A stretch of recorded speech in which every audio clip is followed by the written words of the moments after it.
Hi, இன்றைக்கி pink colour mushroom வச்சு பிரியாணி எப்படி பண்ணுறதுன்னு பார்க்கலாமா? அதுக்கு 100 கிராம் பிங்க் கலர் மஷ்ரூம் எடுத்துருந்தேன். இது வந்து ஆயிஸ்டர்னு சொல்லக்கூடிய ஒரு சிப்பி காளானோட ஸ்பீசியஸ். எப்போதும் போல் நெய் சேர்த்துட்டு ஹோல் ஸ்பைசஸ் எல்லாம் ஆட் பண்ணிவிட்டு 2 வெங்காயம் பொடியாக கட் பண்ணது அதையும் இதோட சேர்த்துக்கிறேன். நெக்ஸ்ட் உப்பு, மஞ்சத்தூள், chilli powder and chicken masala தூள் ஆட் பண்ணியிருந்தேன்.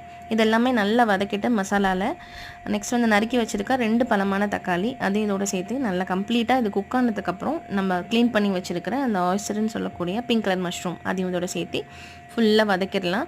அண்ட் லாஸ்ட்டாக இஞ்சி பூண்டு பேஸ்ட் சேர்த்துருந்தேன். இந்த மஷ்ரூம் ரொம்ப அதிக கேலரிஸ் உள்ளது அண்ட் லோ ஃபேட். ஃபைபர் ரொம்ப அதிகமாக இருக்குது. விட்டமின் டி இருக்கிறதால இது கண்டிப்பாக செஞ்சு சாப்பிட்லாம். இது ஒரு சிப்பி காளான் தான் நம்ம அதோட ஸ்பீஷியஸ்ன்னு சொல்லுவோம்.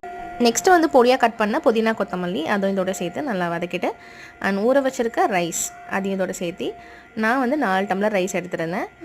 தண்ணி சேர்த்துட்டு மிக்ஸ் பண்ணி உப்பு செக் பண்ணேன். உப்பு கொஞ்சம் கம்மியாக இருந்துச்சு. ஒரு ஆஃப் லைம் ஜூஸ் சேர்த்துக்கிட்டேன். கொஞ்சம் காரம் அதிகமாக இருந்த மாதிரி இருந்துச்சு.